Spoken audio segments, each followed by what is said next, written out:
name's Steve Pagano, and these are my babies.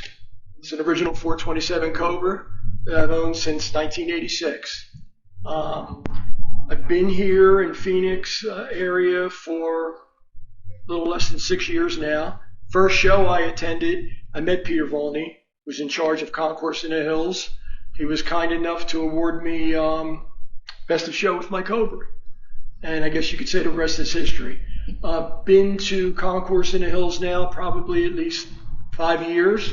Tremendous event. We get over 1,000 cars every year, and it benefits a great cause, Phoenix Children's Hospital.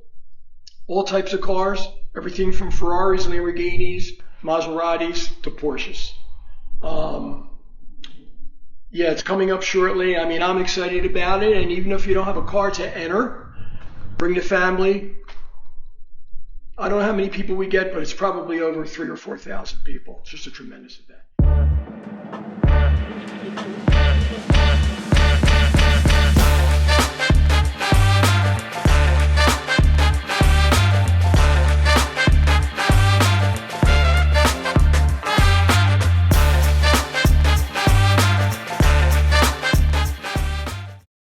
I've been involved with cars my whole life.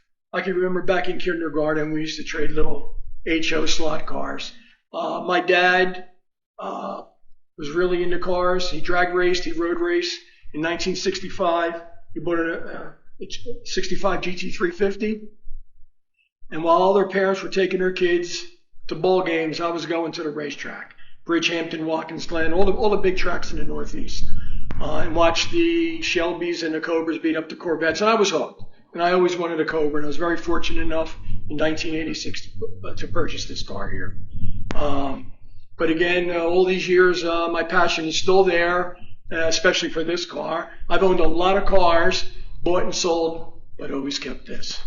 So again, I'm really looking forward to Fountain Hills this year.